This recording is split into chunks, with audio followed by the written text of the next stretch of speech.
5월 31일 수요일 상암동 클래스 시작합니다. 합참이 오전 6시 29분쯤 북한 평양북도 동창리 일대에서 남쪽 방향으로 발사된 북주장 우주발사체 한 발을 포착했다고 밝혔습니다.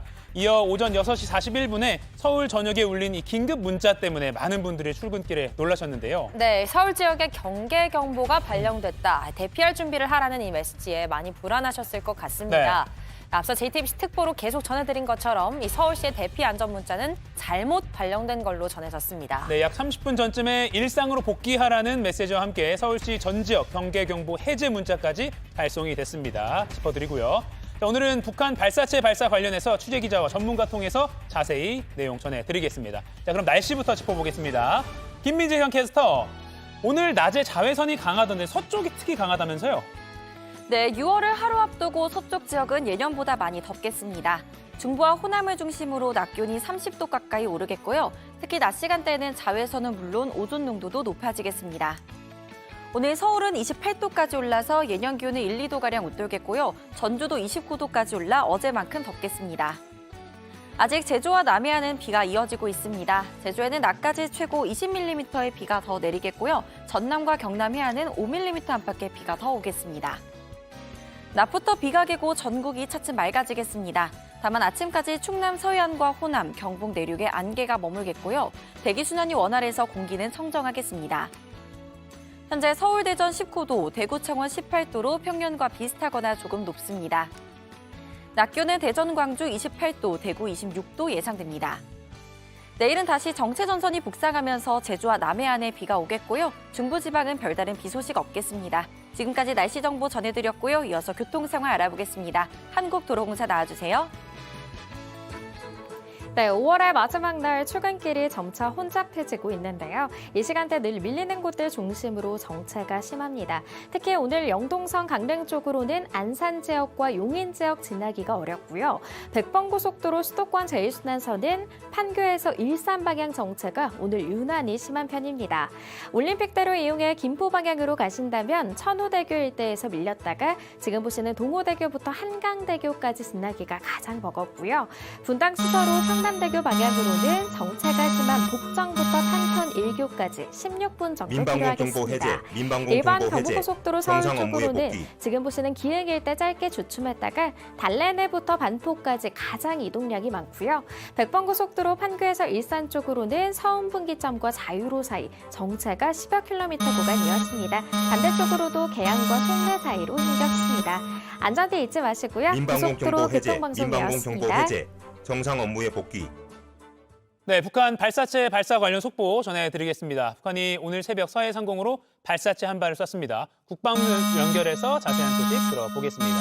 자, 김민경 기자, 어떤 종류의 발사체를 발사한 겁니까? 민방공 경보 해제, 민방공 경보 합참은 해제, 오늘 오전 6시 정상 업무에 29분 복귀. 북한 평안북도 동창리 주변에서 북한이 우주 발사체라고 주장해온 발사체 한 발을 포착했다고 밝혔습니다. 해당 발사체는 백령도 서쪽 바다 상공을 통과했습니다. 민방공 현재 경보 해제, 우리군은 북한이 쏜 민방공 경보 해제, 발사체가 정상 정상적인 업무에 비행을 복귀. 했는지 공중에서 폭발했는지 여부 등을 확인 중입니다. 네, 경계 경보 문자 이런 거 듣고 많은 분들이 놀라셨는데 이건 어떻게 된 겁니까? 민방공 경보 해제, 서울 지역에 민방공 살고 경보 계시는 해제, 분들께서는 정상 업무에 동일한 복귀. 알람 받으셨을 텐데 오전 6시 40분쯤 경계 경보가 발령됐다면서 국민들은 대피할 준비를 하시고 어린이와 노약자가 우선 대피할 수 있도록 해주시기 바란다. 이런 문자가 발송됐습니다. 하지만 뒤이어 7분 뒤 서울특별시에서 조금 전에 발령한 경계 경보가 오보였다. 이런 문자를 다시 날려왔습니다. 예. 네, 서울시에서 잘못된 것이다라고 행정안전부가 확인해준 그 소식까지 꼭 다시 한번 시청자 여러분들도 기억해 주시면 좋겠습니다. 자, 우리 군 당국의 대비 태세도 궁금한데요. 우리 군 지금 어떻게 대비하고 있습니까? 네, 일단 우리 군은 모든 대비 태세를 격상한 상태입니다. 또한 군 당국은 한미간 이 긴밀한 공조를 바탕으로 만반의 대비 태세를 유지하고 있겠다 이렇게 밝혔습니다. 네, 그렇군요. 지금 뭐 어떤 발사체를 어떻게 어떤 궤적으로 지금 결과는 어떻게 됐는지 이런 것들도 분석하느라고 분주할 텐데 혹시 또 추가된 소식이 있으면 다시 한번 연결을 해보도록 하겠습니다.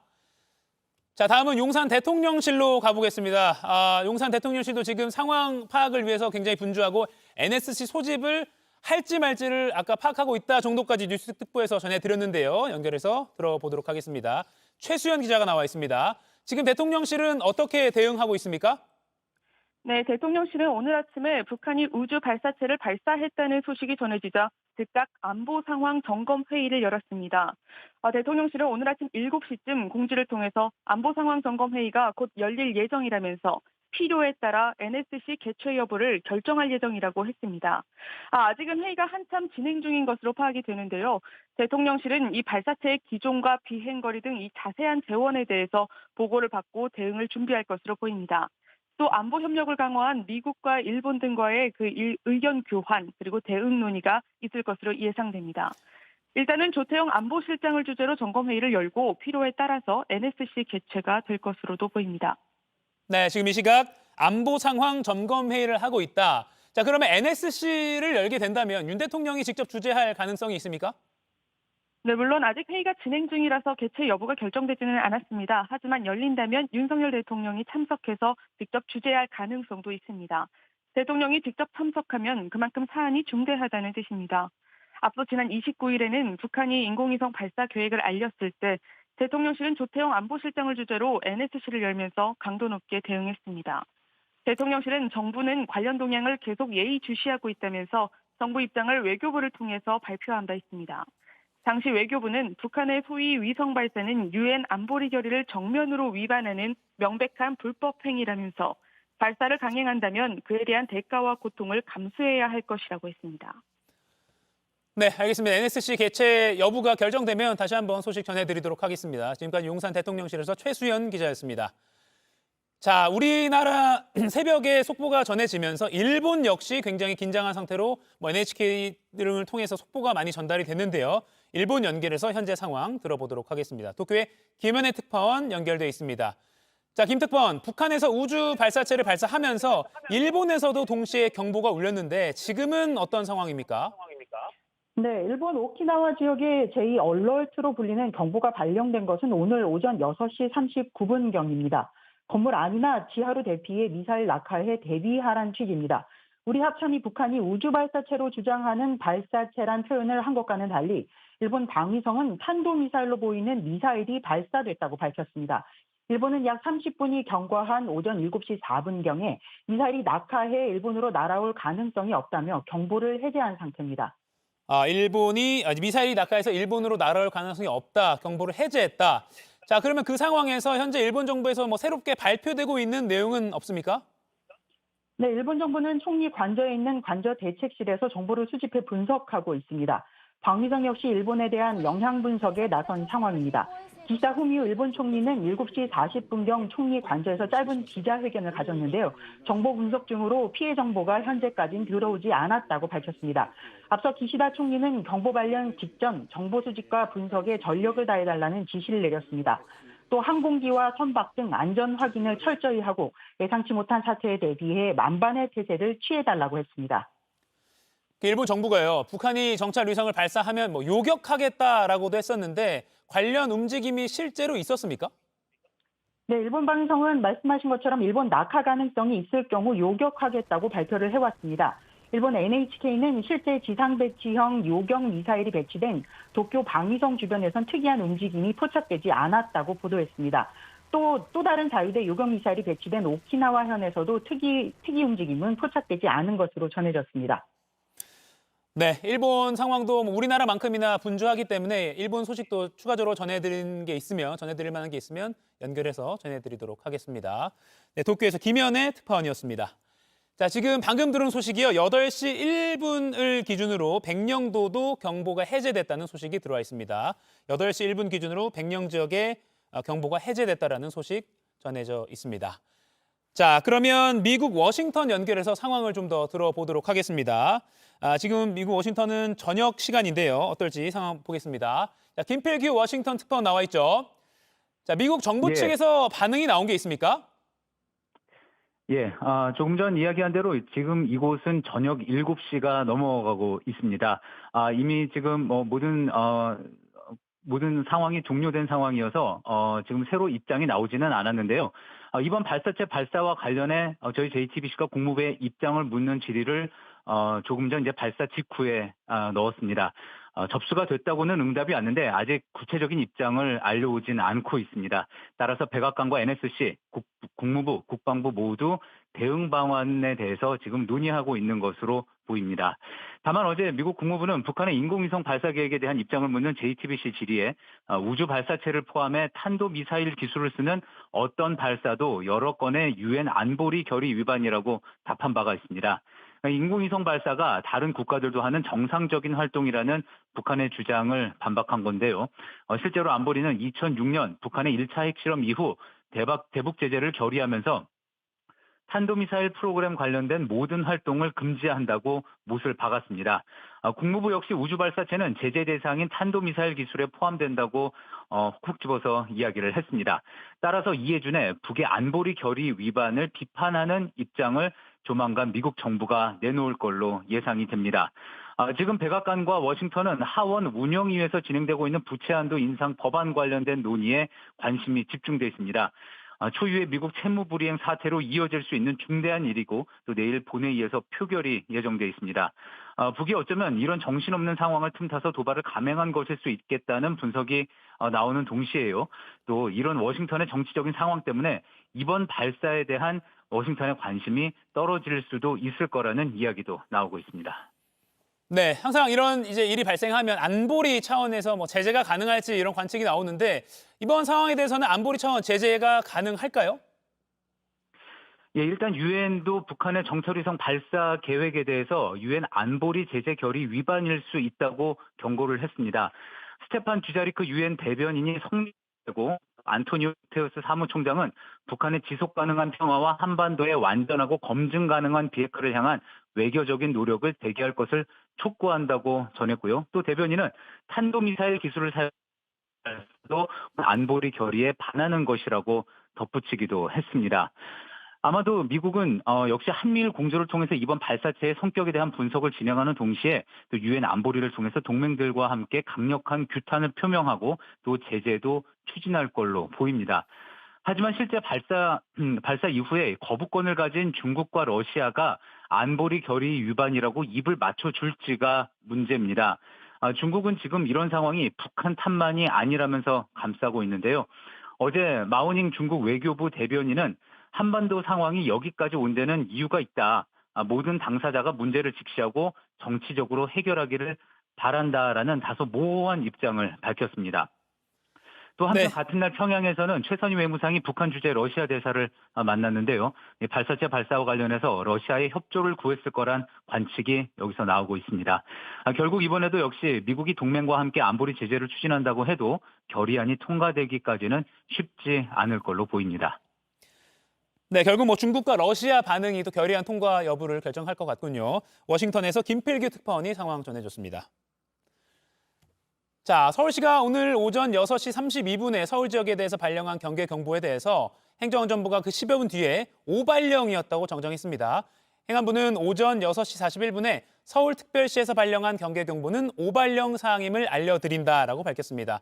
그 앞서 서울시가 이제 국민 여러분께서는 대피할 준비를 하시고 어린아이와 노약자가 우선 대피할 수 있도록 해주시길 바란다. 뭐 이런 내용의 경계 경보를 발령해서 새벽잠에서 또 출근길에서 많은 시민들이 혼란을 겪었는데요.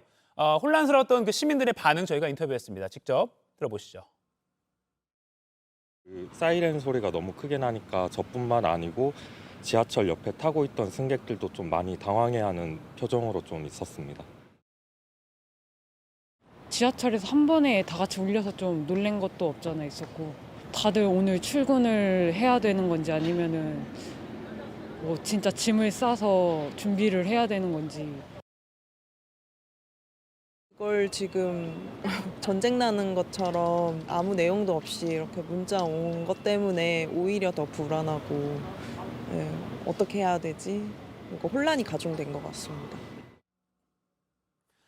네, 사실 뭐 이미 예고가 됐던 발사이기 때문에 시점은 불분명했지만요. 그래서 조금 대응이 아쉬웠다는 반응이 벌써부터 나오고 있는데 이 부분은 또 추후에 짚어보도록 하겠습니다. 자, 그러면 이 발사체 발사 관련해서 취재 기자와 한번 자세히 짚어보도록 하겠습니다. 정재윤 기자가 나와 있습니다. 자, 정 기자, 오전 상황을 좀 짚어주십시오. 어떻게 흐름이 좀 이어갔는지 네, 일단 북한이 오늘 오전 6시 29분경에 군사 정찰 위성이라고 주장하는 발사체를 쐈습니다. 서해 방향으로 군 정찰 위성을 발사해서 백령도와 대청 지역에 경계 경보가 울렸고요. 앞서 시민 인터뷰 보신 것처럼 서울 지역에도 경계가 울렸지만 어쨌든 오발령이라고 나중에 추정정 보도가 있었죠. 네. 다만 합참은 현재까지 이 발사체가 백령도 서쪽 먼바다 상공을 통과한 것을 보고 있고 낙하 예고 지점은 못 간 채 레이더에서 사라진 것으로 판단한다. 이렇게 설명했습니다. 그리고 8시 1분에 백령 경보가 해제가 됐고요.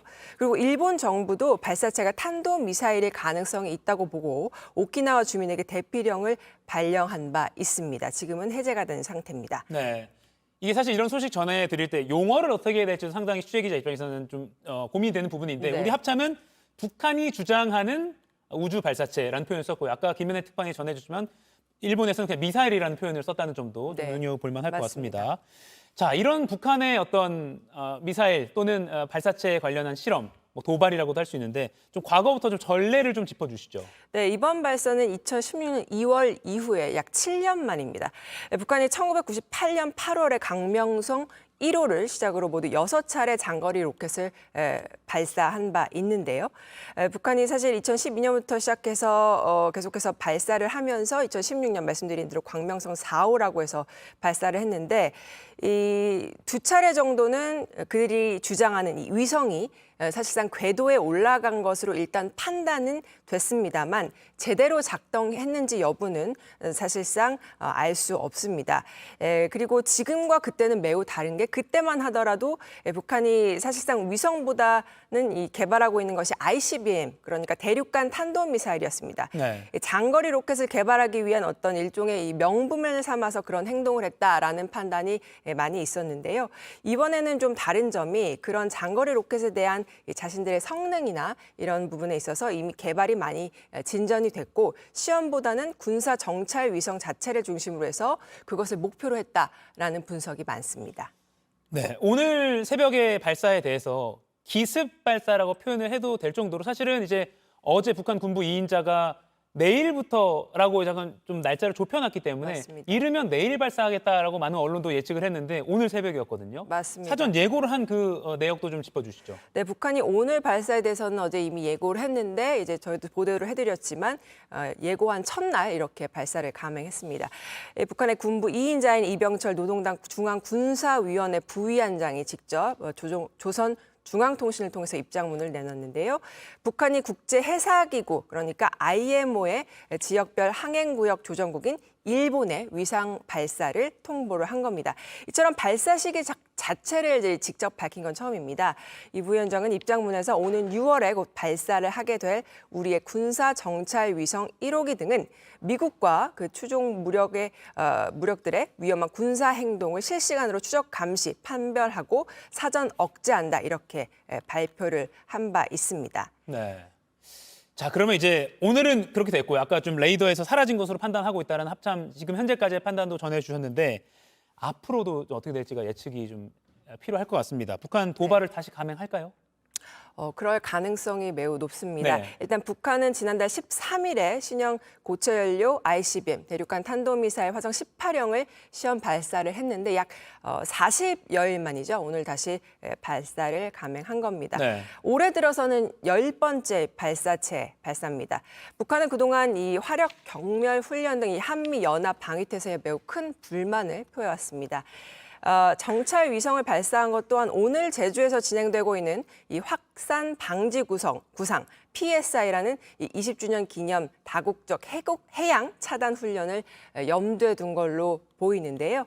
이 PSI는 지난 2003년에 미국 주도로 출범했는데 네. 2009년에 가입한 우리나라를 포함해서 약 100여 개국이 참여하는 국제 협력 체제로 확대가 됐습니다. 오늘 발사도 이런 훈련을 의식해서 도발을 감행했다 이런 분석도 많이 나오고 있습니다. 일단 오늘 북한이 이 위성이라고 주장한 발사체가 실패했는지 여부에 따라서 네. 앞으로 도발 시기도 다시 좀 조절이 될 걸로 보입니다. 네, 앞으로 도발 시기도 오늘 결과에 따라서 좀 더 지켜봐야 되겠군요. 네, 그러면 지금 전문가 한 분이 연결돼 있습니다. 김동엽 북한대학원대학교 교수님 연결돼 있는데요. 자, 김 교수님 나와 계시죠? 예, 안녕하십니까? 네, 지금 합참이 레이더에서 일단 사라졌다라고 현재까지 판단했습니다. 발사에 그럼 실패했다고 봐도 될 건지 판단이 좀 안 서는데 일단 어떻게 보십니까? 일단은 뭐 현재 레이더로 완전히 가서 어느 정도 분리될 때까지는 잡히거든요. 네. 근데 이제 공중에서 그것이 잡히지 않는다는 것은 공중에서 폭발했다든가 여러 가지가 있기 때문에 아마 실패했을 가능성이 높지 않을까라고 생각을 합니다. 이미 시간이 상당히 지났고요. 통상 우리 누리호도 봤지만 발사 후에 15분에서 20분 정도면 모든 상황이 끝나기 때문에 네. 이미 성공이냐 실패에 대한 결판은 났다고 봅니다. 이제 시간이 지난 측면에서 우리가 공중에서 소실됐다는 것을 봤다면 일단 오늘 발사는 실패의 가능성이 좀 높지 않을까라고 조심스럽게 분석해 봅니다. 네.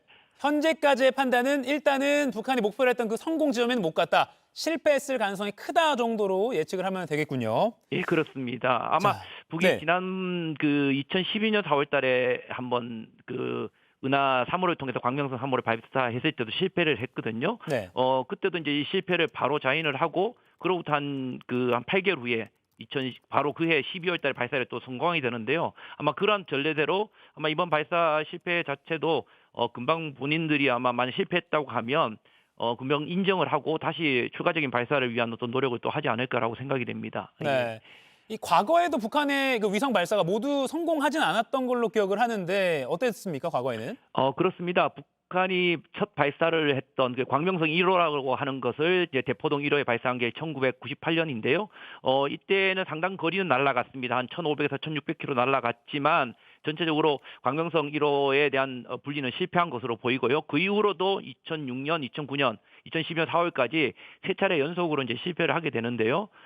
그러다가 이제 2012년 12월과 2016년이죠. 2016년에 발사를 해서 일단 위성의 분리에는 성공을 합니다. 그래서 이때 현재까지도 이 위성이 돌고 있다, 돌아오고 있다, 정기적인 어떤 성수 시즌은 식별이 안 되지만 일단 발사에는 성공을 한 걸로 두 차례 성공을 한 걸로 보입니다. 그래서 아마 지금까지 총 오늘까지 보면 7차례 중에서 2차례 정도 성공, 그다음에 나머지 5차례는 실패한 것이 아닌가라고 보입니다. 예. 네. 자, 오늘 시점이요. 예. 원래는 이제 어제 북한 군부 2인자가 내일부터, 그러니까 6월부터 쏠 것이라고 좀 발표를 공개적으로 했기 때문에 예. 많은 언론이나 전문가들이 6월부터구나라고 했는데 오늘 새벽에 어떻게 보면 기습적으로 발표를 했습니다. 북한이 예. 좀 서두른 이유가 있을까요? 이걸 서둘렀다고 보지는 않습니다. 지금 좀 약간 오해하고 있는 게 북이 네. 지난 4월 달에 발사를 하려고 했다가 발사를 못했다라고 이제 이야기하시는 분들이 있는데요. 북이 지난 4월 달에도 발사하겠다고 이야기한 적이 없고 발사 준비를 마치겠다고 한 거거든요. 그러다 보니까 저희들이 마치 4월에 발사를 했다가 못한 것 같이 이야기를 하고 있는데 그런 건 아닌 것 같고요. 또 이번에도 서둘렀다기보다는 조금 약간 속임수 트릭이 있었던 것 같아요. 네. 아마 그래서 북이 지금 이렇게 예를 들면 그러니까 리병철 그런 2인자는 6월 달이라고 얘기했지만 실제 IM을 통보한 공식적인 것은 31일부터 통보를 했거든요. 공식적으로 이걸 6월 달로 바꾼 적이 없기 때문에 정확히 국제해사기구 IM을 통보한 날짜에 첫 날짜에 발사한 것이 맞다는 측면에서 저는 서두른 거는 분명히 아니라고 보고 있고요. 전체적으로 본인들이 통보한 날짜에 과거 2007년에도 2016년에도 마찬가지였습니다. 2016년에도 2월 7일이 바로 자신들이 이야기한 첫날이었거든요. 이날 네. 바로 발사하게 됩니다.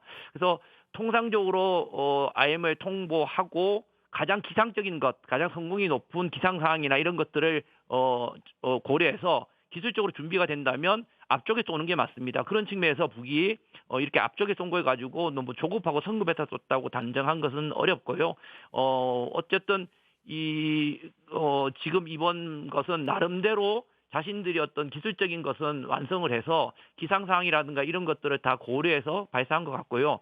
단지 리병철이나 이런 것을 통해서 나름대로 상대방들이 우리 이제 정보 자산들이 그것을 알지 못하도록 약간의 어떤 속임수라든가 이런 어떤 것들 누출되지 않기 위한 어떤 그런 것들은 보인 게 아닌가라고 생각이 됩니다. 예.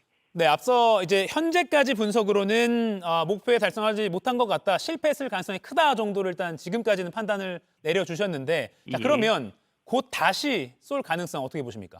저는 충분히 있다고 봅니다. 앞서 말씀드렸지만 북이 2012년 4월 달에 광명성 3호를 실패하고 난 다음에 그로부터 한 8개월 후에 바로 그해 12월 12일 날 발사를 했거든요. 그때 광명성 3호-2호라고 해서 개량된 은하 3호에 집어넣어서 발사를 해서 성공을 했기 때문에 향후 본인들이 이 소위 군사 정찰 위성을 자신들의 어떤 뭐랄까요 지난 8차 당대회 때 어떤 그 가장 큰 목표로 내세우고 있고 또 그것을 당연히 해야 되기 때문에 이것을 빠른 시간 내에 이건 뭐 지금 이번 실패 요인들을 빨리 정리를 해서 빠르면 이번 올 한 해 내에 아니면 늦어도 내년까지 이 8차 당대 기간제 발사를 성공하기 위한 노력을 지속적으로 해 나갈 것이라고 생각이 됩니다. 예. 네, 자 그러면 어디서 쐈는지를 좀 살펴봐야 될 것 같은데요. 일단은 뭐 동창리 발사장이라고 흔히 알고 있는데 그리고 뭐 그 미국의 소리 방송에서 뭐 위성 포착한 게 뭐 변화가 좀 감지됐다 이런 보도도 있었습니다. 자, 오늘 발사 어디서 쐈다고 보십니까? 이번에도 최창군 동창리 발사장에서 발사한 거는 사실입니다. 네. 뭐 거기서 발사한 건 사실인데요. 아마 이 소리의 방송, 그러니까 미국 쪽이나 이런 쪽에서 동창리 발사장의 발사대가 두 군데가 있었다라는 어떤 고시를 있었기 때문에 네. 크게 그 위치상으로 보면 같은 동창리이기 때문에 큰 문제는 되지 않습니다. 그러나 그들이 이러한 어떤 발사대 자체를 두 개를 가졌다는 것, 그리고 또 한 가지 발사대는 아직 발사하기에 조금 미비한 어떤 건설 수준으로 보이고 있었거든요. 네. 이런 것 때문에 북한이 너무 서둘러서 아직 발사장도 정리가 되지 않은데 발사한 거 아닌가라는 어떤 그런 이야기를 하시는데 저는 오히려 이런 발사장 두 개를 하나를 더 만들고 하나의 어떤 진행 속도가 늦는 모습을 보여준 것이 우리 쪽이나 미국 쪽에서 발사하는 어떤 시기를 예측하지 못하게 하기 위한 어떤 트릭이었다고 봐요. 나머지 한쪽이나 이런 것들은 기술적으로 준비가 다 된 생각이기 때문에 네. 오히려 이런 발사장 두 군데라고 이야기하면서 혼란을 겪었던 것이 우리가 뭐 그들의 어떤 기만 전술이라고 하죠. 이런 것 때 넘어가서 발사 시기가 이렇게 빠르게 진행되는 것이 아니라 어떻게 보면 저도 뭐 이런 것이 6월 달에는 좀 어렵지 않을까라는 생각까지 했었거든요. 7월 달이 오히려 좋지 않을까라는 생각을 했을 정도로 또 이번 발사를 기만하기 위한 기만책으로서 발사대를 두 개를 만들어서 좀 이렇게 트릭을 한 것이 아닌가라고 생각이 됩니다. 아하. 그럼 발사장 자체가 뭐 준비가 뭐 덜 됐다 이런 분석도 있긴 있었는데 그게 아니라 하나는 완벽하게 준비가 돼 있고 나머지 하나는 조금 전술적으로 기만하기 위한 그런 전략일 수 있다 이렇게 보시는 거군요. 그렇습니다. 저는 뭐 발사장도 준비가 되지도 않고 준비가 뭐 여러 가지 기술적으로 준비가 되지 않는데 북한이 이것을 다급해서 발사한다고 생각하지 않아요. 네. 그냥 북한한테는 가장 중요한 것이 이것이 급하게 쏘는 거 중요한 게 아니라 성공을 하는 게 중요한 거거든요. 그러니까 북한이 바보가 아닌 이상 그렇게 무리한 발사를 하지는 않습니다. 그렇기 때문에 어떤 발사장이나 이런 것들이 준비가 덜 된 상태에서 발사한 것이 아니라 그런 모습을 보여줌으로 인해서 우리가 이렇게 뭐랄까요? 마음을 놓게 좀 안이하게 생각을 할 수 있도록 그런 어떤 트릭을 쓴 게 아닌가라고 생각이 됩니다. 네. 자, 지금 뭐 재원이나 자세한 어떤 발사체인지를 더 분석이 필요하겠지만 오늘 쏜 위성의 북한 주장대로라면 이제 군 정찰 위성이 탑재가 돼 있어야 됩니다. 근데 이 위성 뭐 성능이 어떨지 뭐 이런 게 좀 알려져 있는 게 있는지 모르겠습니다. 해상도라든가 이런 위성의 성능을 좀 어떻게 파악하고 계십니까? 일단 이것을 파악할 수 있는 방법은 과거 얼마 전에 조선중앙통신에 김정인 총비서가 그 탑재 준비를 마친 군사 정찰 위성 1호를 돌아보면서 그 공개한 위성의 어떤 모형이 사진을 통해서 공개가 됐거든요. 이걸 통해서 이제 유추를 해볼 수 있는 방법밖에 없습니다. 이제 전체적인 크기로 봤을 때는 한 100km 미만, 한 75에서 100km 정도 크기 거고요. 60에서 한 80km 정도의 크기라고 보면 통상적으로 아주 소형은 아니고 중간 정도의 크기의 인공위성이라고 보여집니다. 그렇기 때문에 내부에 다양한 어떤 촬영기라든가 영상 수신기 이런 것들을 가질 수 있고요. 이런 정도 수준이라면 최소한 어떤 그 3m 이하의 해상도는 가지고 있을 것으로 추정이 됩니다만은 저는 북이 이러한 것들을 하기 이전에 이미 인공위성을 쏘기 이전에 탄도미사일을 통해서 지구 사진을 보여주고 이런 모습들이 있었거든요. 네. 근데 이런 것들만 가지고 이것이 그러니까 북한이 갖고 있는 해상도라고 판단해서는 안 된다고 생각을 해요. 그러니까 통상적으로 어느 나라든 자신들이 갖고 있는 정보 자산을 100% 보여주는 경우가 없거든요. 근데 우리는 북이 공개한 사진을 보고 해상도가 낮다, 뭐 형편없다 이렇게 판단을 하고 있는데 네. 저는 뭐 김여정도 그렇게 이야기했지만 그것은 아마 일면 북이 갖고 있는 어떤 장비 중에 가장 낮은 수준으로 된 어떤 촬영기 촬영기를 찍은 사진을 보여줬다고 생각한다고 한다면 아하. 이번에 새 위성에 있는 카메라의 성능은 3m 이상의 어떤 해상도 이상으로 우리 가로 세로 1m보다 작은 물체를 파악할 수 있는 그걸 이제 서브미터급이라고 이야기하거든요. 좀 더 정밀한 서브미터급의 고해상도 촬영할 수 있는 카메라도 탑재할 가능성은 저는 충분히 있다고 봅니다. 네. 북한이 어떤 보여주었다든가 이 외형적인 모습을 가지고 북한의 어떤 위성들 특히 군사 정찰 위성의 어떤 성능 자체를 너무 우리가 과소평가할 필요는 없지 않느냐. 조금 더 좀 그 능력 자체를 조금 더 면밀하게 봐야 되지 않을까라고 생각이 됩니다. 네, 과거에 공개했던 그 낮은 해상도, 좀 질이 떨어지는 해상도 그 사진만 보고는 이번 탑재된 그 성능이 낮을 것이다라고 섣불리 판단해서는 안 된다. 이렇게까지 정리를 하겠습니다. 예. 자, 지금까지 김동엽 북한대학원대학교 교수였습니다. 고맙습니다. 예, 감사합니다. 네, 8시 1분 기준으로 백령도 지역도 경계 경보가 해제됐다는 소식 다시 한번 정리해 드립니다. 자, 그러면 용산 대통령실 상황 다시 한번 살펴보겠습니다. 앞서 최수영 기자 연결했을 때 안보 상황 점검 회의가 열리고 있었고 NSC 개최는 결정을 할지 말지를 검토하고 있다 정도의 상황으로 파악이 됐었는데요. 지금 진전된 상황이 있을지 용산 대통령실 연결해 보겠습니다. 강희연 기자가 연결돼 있습니다. 자, 강희연 기자, 대통령실 지금 어떻게 대응하고 있습니까? 네, 대통령실은 오늘 아침 이 북한이 우주 발사체를 발사했다는 소식이 전해지자 즉각 안보 상황 점검 회의를 열었습니다. 대통령실은 오늘 아침 7시쯤 공지를 통해서 안보 상황 점검 회의가 곧 열릴 예정이라면서 이 필요에 따라서 NSC 개최 여부를 결정할 예정이라고 했습니다. 아직 한참 진행 중인 것으로 파악이 되는데요. 대통령실은 이 발사체의 기종과 또 비행 거리 등 자세한 재원에 대해서 보고를 받고 또 대비 태세 등에 대해서 점검할 걸로 보입니다. 안보 협력을 강화한 미국과 일본 등과도 또 의견 교환도 있을 것으로 예상이 됩니다. 일단 조태용 안보실장 주재로 점검 회의를 열고 또 필요에 따라서 NSC가 개최될 걸로 보입니다. 네, 필요에 따라서 NSC 개최 여부가 결정될 것이다. 아직은 결정되지 않았다 이렇게 정리를 할 수 있을 것 같은데, 자, NSC가 열린다면 윤석열 대통령도 참석할 가능성 있습니까? 네, 그렇습니다. 아직 회의가 진행 중이라서 결정이 되지는 않았지만 이 NSC가 열린다면 윤석열 대통령도 참석해서 직접 주재할 가능성이 있습니다. 대통령이 직접 참석하면 그만큼 이 사안이 중대하다는 건데요. 앞서 지난 29일 북한이 인공위성 발사 계획을 알렸을 때도 이 대통령실은 조태용 안보실장 주재로 NSC를 열면서 강도 높게 대응했습니다. 대통령실은 이 정부는 관련 동향을 계속 예의주시하고 있다면서 이 정부 입장을 외교부를 통해서 밝히기도 했는데요. 이 당시 외교부는 북한의 소위 위성 발사 UN 안보리 결의를 정면으로 위반하는 이 명백한 불법 행위라면서 발사를 강행한다면 그에 대한 대가와 고통을 감수해야 할 거라고 했습니다. 지금까지 용산 대통령실에서 JTBC 강희연입니다. 네. 서울시가 오늘 오전 6시 32분 서울 지역에 발령한 경계 경보에 대해서 행정안전부가 정정을 했습니다. 오발령이었다고 정정했습니다. 행정안전부는 오전 6시 41분에 서울시에서 발령한 경계 경보는 오발령 사항임을 알려드린다라고 밝혔습니다. 앞서 서울시는 국민 여러분께서는 대피할 준비를 하시고 어린아이와 노약자가 우선 대피할 수 있도록 해주시길 바란다는 내용의 경계 경보를 발령했는데요. 행안부가 다시 이건 오발령이었다라고 정정했습니다. 이 때문에 많은 분들이 새벽부터 혼란스러웠습니다. 혼란스러웠던 시민들의 반응 인터뷰로 들어보시죠. 사이렌 소리가 너무 크게 나니까 저뿐만 아니고 지하철 옆에 타고 있던 승객들도 좀 많이 당황해하는 표정으로 좀 있었습니다.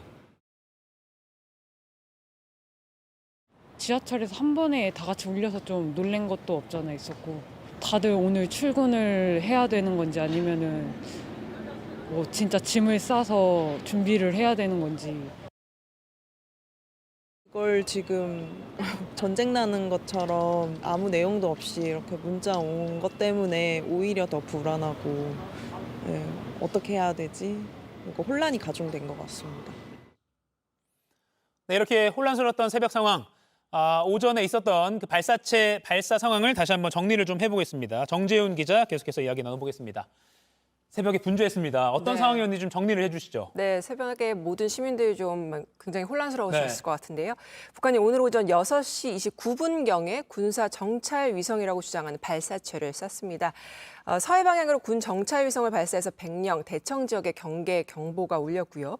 행안부는 이날 북한이 서해 방향으로 위성을 탑재했다고 주장하는 발사체를 발령해서 경계 경보를 발령했다면서 일단 북한 미사일 발사 등으로 낙하물 우려가 있기 때문에 공습 경보는 실제 미사일 공격이 있을 때 발령되는 것과는 좀 차이가 있지만 어쨌든 경계 경보를 발령했습니다. 네. 서울시도 경보를 발령해서 매우 혼란스러웠는데 어쨌든 이거는 오발령이라고 나중에 밝히기도 했습니다. 합참은 일단 현재까지 북 발사체가 실패했는지 여부는 여전히 조사 중입니다. 하지만 낙하 예고했던 이 지점까지는 못 간 걸로 알려졌고요. 레이더에서는 사라진 걸로 판단하고 있습니다. 네. 우주 발사체 관련 소식 계속 전해드리고 있는데요. 마지막으로 북한의 도발 가능성, 다시 감행할 가능성 짚어주시죠. 네, 일단 충분히 도발할 가능성은 있고요. 다만 오늘 이 발사체가 실패했는지 여부에 따라서 그 도발 시기는 좀 조절이 될 수 있을 걸로 보입니다. 네. 그리고 오늘 이 도발을 감행한 이유에 대해서도 보면은 오늘 이제 제주도에서 PSI 그러니까 이 확산 방지 구상 20주년 기념 다국적 해양 차단 훈련이 진행됩니다. 이 같은 것을 염두에 둔 걸로 보이는데 네. 앞으로 도발 시기나 이런 부분은 오늘 이제 군에서 좀 더 재원을 분석한 뒤 실패 여부에 따라서 조만간 또 도발이 있을 가능성이 있습니다. 네, 우리 그 백령 지역도 물론이고 일본도 경계 대피 경보를 해제한 상태라는 것까지 전해드리겠습니다. 네. 정재훈 기자였습니다. 고맙습니다. 세상이 정해준 내 역할이 마음에 안 들어 이렇게 맥없이 쓰러져갈 하찮은 내가 아니지 그 숨을 힘까져 준다 빛바랜 낡은 하늘이 잠자던 나를 깨운다 난 천군 가면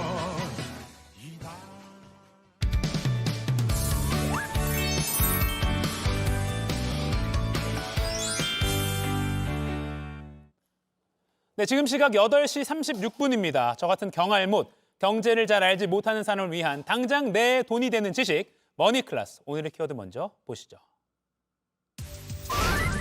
금리 인상은 멈췄다. 부동산도 이제 움직일까? 지난해부터 주택담보대출, 그것도 변동형 금리로 대출 받으셨던 분들은 나날이 오르는 금리에 가슴이 철렁하셨을 겁니다. 통장에서 빠져나가는 이자가 어마어마했으니까요. 자, 그런데 한국은행이 기준금리를 3번 연속 동결하면서 드디어 금리 인상이 끝난 것 아니냐 이런 관측이 나오고 있습니다. 대출 이자도 줄 수 있고요. 이제 대출 받아서 집 사도 되지 않을까 싶은 생각이 드는 지점이 온 건데요. 금리가 이대로 간다면 부동산 시장은 어떻게 움직일까요? 전문가와 함께 이야기 나눠보겠습니다. 김인만 부동산 연구소장과 함께 부동산 완전 정복해 보겠습니다. 안녕하세요. 안녕하세요. 자, 북한의 도발 때문에 네. 많이 대기를 하셨습니다. 깜짝 놀랐습니다. 네, 그러니까요. 지하철 타고 오다가 이게 방송의 문제인가. 받으셨죠? 예, 네. 저도 깜짝 놀랐습니다. 하지만 이게 잘못된 거라고 행안부가 잡아줬다는 점 다시 네네. 짚어드리고요. 자, 한국은행이 기준금리를 3번 연속 동결을 했습니다. 그러면 대출 금리 어떻게 변하나요? 자, 우리가 이걸 알려면 이제 삼각관계를 좀 알아야 되는데요. 네. 자, 기준금리와 시장금리와 대출금리의 삼각관계에 대해서 제가 설명을 드리겠습니다. 네. 기준금리는 한국은행에서 발표하는 기준이 되는 금리고요. 시장금리는 이제 은행에서 조달하는 금리인데 3년 만기 국고채고요. 담보대출은 이제 우리가 대출을 받는 금리인데 네. 기준이 되는 기준금리가 올라가게 되면 자, 당연히 시장금리가 올라가겠죠. 네. 시장금리가 올라가면 주택담보대출 금리가 올라갑니다. 이 메커니즘인데 최근에 이제 기준금리가 이제 동결이 됐죠. 기준금리가 동결이 되다 보니까 자, 이게 동결이 돼야 되는데 최근 양상을 보면 자, 시장금리가 살짝 내려갑니다. 자, 동결인데도 내려가고요. 주택담보대출 금리도 내려갑니다. 자, 미리 선반영이 되는 거죠. 앞으로 이게 동결이 되면 앞으로 기준금리도 내려가겠다라고 해서 은행에서 먼저 내리게 되는데 이렇게 내리다 보면 자, 이게 하단금리입니다. 가장 낮았던 금리인데요. 기준금리가 3.5%인데 이게 몇 달 전만 하더라도 시장금리가 하단금리가 5%대까지 갔었는데 지금 3.55%까지 갔고요. 담보대출은 3.8%까지 내려왔습니다. 자, 이렇게 내려가다 보니까 예금금리도 같이 내려가겠죠. 은행은 또 돈 조달을 해야 되기 때문에 채권 발행을 늘리고 있어서 이게 기준금리가 빨리 인하되지 않는다면 대출금리가 다시 살짝 올라갈 가능성도 배제할 수는 없습니다. 대출금리도 살짝 올라갈 가능성도 있다. 네네. 단기적으로는 그렇다. 네네. 그렇군요. 자, 그럼 지난해만큼은 대출 금리가 막 그렇게까지 올라갈 가능성은 없을 5, 막 6 이렇게까지 가지는 뭐 그렇게는 안 갈 그렇죠. 것 같습니다. 다시 금리가 올라가지 않는 한 그렇게 되지는 않을 것 같습니다. 어쨌든 전체적인 분위기가 대출을 받는 사람들 부담이 좀 줄어드는 분위기로 방향이 가고 있는데 그러면 최근에 좀 아파트를 중심으로 거래가 좀 활발해지고 있잖아요. 네네. 그런 분위기도 이렇게 대출 분위기가 좋아지는 이런 분위기 탓인가요? 아무래도 영향이 있겠죠. 이게 네네. 불확실성이라고 하잖아요. 우리가 터널을 지나갈 때 깜깜하면 굉장히 무섭고 어두운데 저기 빛이 한 줄기 보이면 희망을 가지고 가거든요. 이제 금리가 동결이 됐기 때문에 희망을 찾고 있는 상황인데요. 자, 우리가 그러면 똘똘한 지역으로 그래도 불안한 마음이 있기 때문에 똘똘한 지역, 똘똘한 아파트로 눈길을 돌리는데 재밌는 지수가 하나 나왔습니다. 상위 50% 아파트 가격에 대해서 이제 지수를 만드는 건데요. 이게 11개월 만에 드디어 상승으로 돌아섰습니다. 가격도 비싸고 세대수도 큰 아파트를 이제 합친 건데 좋은 아파트들도 드디어 상승으로 돌아섰다. 참고로 1위가 송파 헬리오시티고요. 3.3제곱미터당 가격은 압구정 현대아파트가 1위를 했습니다. 아, 그렇군요. 이게 또 유의미한 수치네요. 그렇죠. 이제 다 사기는 좀 불안한데 가급적이면 똘똘한 지역으로 움직이는데 똘똘한 지역도 드디어 상승으로 반전이 됐다는 거죠. 네. 자, 그럼 이제 늘 바닥이 어딘가, 바닥을 치고 올라가느냐 이게 참 이 시점이 문제인데 이제 부동산 시장도 바닥 찍으면 올라간다 이렇게 예측을 해도 될까요? 뭐 여러 가지 지표를 보면 이제 살짝 올라가는 분위기는 맞습니다. 훈풍이 불고는 있는데 여전히 불안하고요. 자, 금리는 동결이 됩니다. 그럼 집주인들은 야, 금리 동결됐으니까 이제 앞으로 올라갈 일만 남았다라고 하는데 금리가 모든 것을 다 결정하지는 않습니다. 자, 부동산 가격 결정 요인을 볼 텐데요. 자, 금리가 지금 뭐 동결이 됐죠? 금리가 동결이 되면 뭐 집값이 지금 올라가고는 있는데 금리가 전부가 아니라고 제가 말씀을 드렸죠. 나머지도 한번 보겠습니다. 자, 경기 침체 우려도 있고요. 집값이 여전히 비싼 것도 있고요. 금리도 높고 역전세. 전세가 가격을 밀어 올리는데 지금 전세가 맥을 못 추고 있기 때문에 역전세에 최근에 매물도 증가하고 있고요. 입주 물량도 늘어나고 있기 때문에 여전히 무조건 긍정적으로만 볼 수 없다라는 의견이 많습니다. 자, 그럼 조금 이른 가정일 수 있지만 그 기준금리가 동결을 넘어서 내려간다면 그럼 부동산 어떻게 될까요? 아, 저기 한 줄기 빛이 보이는데 생각보다 빛이 이제 빨리 오는 가까이 거죠. 있어요. 그러면 의외로 반등 폭이 클 수는 있습니다. 좀 가파르게 올라갈 수는 있는데 앞서서 우리가 보듯이 금리가 모든 가격을 결정하지 않기 때문에 단기간에 폭등할 수는 있겠지만 이게 오래 지속되기는 현재 상황은 좀 어려울 것 같습니다. 아, 오래 지속되기는 어렵다. 자, 그러면 이제 대출 금리가 높아서 조금 집 사기 꺼려 했던 무주택자들 입장에서는 어떻게 하면 좋을까요? 지금 들어갑니까? 조금 더 기다려야 될까요? 아, 고민이 굉장히 많아지죠. 무주택자 입장에서는 금리도 굉장히 높고 집값이 좀 조정되다가 말아버렸고 아까 보듯이 뭐 경기 불확실성이라든지 여러 가지 불확실성이 많기 때문에 굉장히 불안할 텐데요. 이럴 때는 우리가 거래량을 좀 봐야 됩니다. 거래량이 이번 하락을 보게 되면 거래량이 많지 않은데 일부 급매물이 이제 가격 하락을 주도를 했거든요. 결국에는 거래량이 중요한데 2020년부터 2023년 5월까지 거래량 지표입니다. 자, 가장 분위기가 좋아서 이제 거래량이 많았던 6월이 15,000건 정도 됐고요. 2020년 6월. 그렇죠. 2020년, 2021년 평균이 한 5,000건 정도 됐는데 자, 작년 10월이죠. 10월, 11월, 12월 뭐 500건, 600건 정도 터무니없는. 그러니까 거래가 안 되는 상황에서 가격이 뚝 떨어졌고요. 최근에 이제 3,000건까지 회복을 하긴 했는데 과거와 비교해 보면 여전히 거래량은 굉장히 작다. 그러니까 너무 불안해하지 마셔라. 거래량이 6개월 정도 5,000건 이상 지속이 된다면 그때 집을 사도 늦지 않을 것 같습니다. 아, 거래량이 6개월 정도 5,000건 이상 지속이 돼야 된다. 그럼 지금 하면 수치적으로는 그렇지 않으니까 뭐 좀 종잣돈 마련하고 좀 기다려야 되는 상황이겠네요. 그렇죠. 너무 불안해하고 이게 오늘 뭐 알람 울려서 굉장히 좀 불안해했는데 그것처럼 이 뉴스를 보고 너무 불안해하지 마시고 차분하게 지켜보시는 게 좋을 것 같습니다. 조금 더 기다리는 것도 괜찮다. 지금까지 머니클래스 김인만 부동산 연구소장이었습니다. 고맙습니다.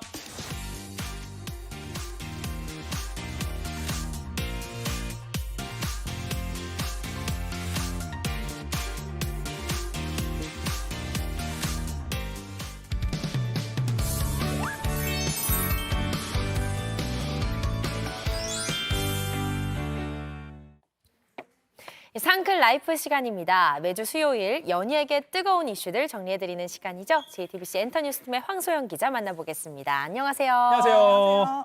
자, 첫 번째 준비된 소식. 힙합 그룹 최초로 칸 영화제에 참석한 그룹이죠. 네, 이건 이제 영화제 창립 이래 최초였는데요. 네, 그 주인공은 바로 에스파입니다. 에스파. 네, 에스파는 한 보석 브랜드의 이제 앰버서더로 이제 이 자리에 초청이 됐는데요. 에스파는 이날 블랙 미니 드레스에 주얼리로 포인트를 주고 파티에 참석해서 우아함과 귀여움을 발산했습니다. 다음 날에는 트라난 홍 감독의 경쟁 부문 초청작 공식 상영회에 앰버서더 자격으로 참석해서 레드카펫을 밟았는데요. 화려한 드레스와 주얼리도 빛났지만 멤버들의 세련되고 고급진 분위기가 시선을 압도했습니다. 네, K-팝 그룹까지. 그리고 또 칸의 레드카펫을 빛낸 한국 스타 부부들도 화제가 됐었죠. 네, 한 자동차 브랜드의 이제 초청을 받아서 앰버서더 자격으로 참석을 했는데요. 네. 먼저 자우림 김윤아 씨는 남편 김영규 씨와 손을 꼭 잡고 여유로운 미소와 함께 레드카펫을 거니는 모습을 보여줬습니다. 네. 네, 지난해 결혼한 빈지노 씨와 스테파니 미초바 씨는 멋진 영화인들의 축제에 손님으로서 참석해 턱시도를 입고 레드카펫을 걷다니 정말 멋진 경험이었다라는 감상을 전하면서 다음엔 칸에 작업하러 오겠다라는 다짐을 전했습니다. 네. 또 김나영 마이큐 커플도 현지에서의 행복한 모습을 공개해서 많은 이들의 축하를 받았습니다. 야, 저렇게 레드카펫 밟으면 되게 감회가 새로울 것 같아요. 이렇게 연예인하기 잘했다는 생각이 들 것 같아요. 네네네. 네. 아무튼 멋진 K-스타들의 위력을 실감했습니다. 자, 마지막 주제는요. 엄정화 씨 관련 소식이라고 하는데요. 영상으로 준비했습니다. 영상 보여주세요.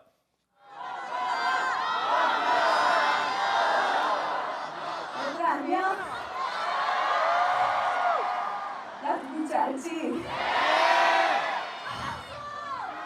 나 차정수. 와, 닥터 차정숙으로 N차 전성이 맞은 엄정화. 네, 배우이자 또 가수 엄정화 씨. 정말 올 상반기 최고의 아이콘 아닐까 싶습니다. 맞아요. 네, 이제 종영이 2회 남았습니다. 네. 2회. 네, 이번 주에 이제 종영이 되는데요. 2회를 앞두고 있는 이 닥터 차정숙의 인기가 굉장히 후끈후끈합니다. 예. 네, 전국 시청률 18.5%, 수도권 19.3%를 기록하면서 흥행을 이어가고 있습니다. 네. 그래서 제일 이제 주목이 되는 건 20%를 넘냐 여부겠죠? 근데 분당 시청률은 네. 20%를 넘었다는 얘기도 네, 들었던 것 넘었습니다. 같아요. 네네. 네, 하지만 이제 평균에 넘어야 하니까요. 네. 이번 주에 많이들 시청해 주시면 좋을 것 같습니다. 네. 엄정화 씨는 극중 20년 만에 레지던트에 도전하면서 인생 2막을 맞이한 차정숙 역을 완벽하게 소화하면서 인생 캐릭터를 덧쓰고 있습니다. 최근 JTBC 뉴스룸에 출연을 해서 잘 봤다는 인사를 많이 받고 있다. 너무 감사하고 행복하다라면서 닥터 차정숙을 만나 행운이었고 에너지를 받는 계기가 된 것 같다. 스스로 자기 행복을 찾아나가는 정숙이가 너무 좋았다라는 소감을 밝히기도 했습니다. 근데 시청률도 중요하긴 한데 사실 화제성이라는 것도 중요하잖아요. 화제성에서는 뭐 엄청나게 싹쓸이 중이라면서요? 네. TV, OTT 통합 순위에서 드라마 화제성 순위 3주 연속 1위에 올랐고요. 네. 3주 연속 1위? 네, 엄정화 씨는 드라마 출연자 화제성 5주 연속 1위를 차지했습니다. 굉장히 섬세하면서도 힘이 있는 연기로 시청자들의 찬사를 받고 있습니다. 그리고 아까 그 대학교 축제 무대에 올라선 엄정화 씨 모습 봤잖아요. 네. 가수로서도 아주 폭발적인 존재감을 입증하고 있죠. 네, 요즘 이제 최근 한 프로그램에 출연하면서 예능 프로그램에서 활약 중인데요. 이곳에서는 가수로서의 엄정화 씨 모습을 볼 수 있습니다. 영상에서 보신 것처럼 최근 한 대학교 축제 무대에 올라서 포이즌, 디스코, 페스티벌 등을 불렀는데요. 20년 만에 대학교 축제를 찾은 거라고 해요. 근데 세대를 뛰어넘는 떼창과 전성기 시절을 떠올리게 하는 무대 매너, 그리고 파워풀한 무대 퍼포먼스로 감탄을 불렀습니다. 무엇 하나 못하는 게 없는 이 시대의 진정한 올타임 레전드 엄정화 씨라는 생각이 듭니다. 그러니까요. 이제는 웃는 거야 스마일하게 이거를 다 아셔야 됩니다. 자, 오늘 상큼 2교체가 사실 준비되어 있었는데 예. 특보 관계로 오늘은 쉬도록 하고요. 황소연 기자는 또 다다음 주에 뵙겠네요. 여기까지 듣겠습니다. 고맙습니다. 네, 감사합니다. 고맙습니다.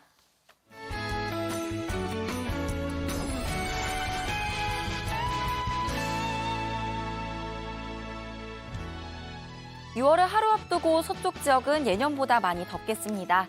서울이 28도, 전주 29도 등 중부와 호남을 중심으로 낮 기온이 30도 가까이 오르겠고요. 동해안은 날이 선선하겠습니다.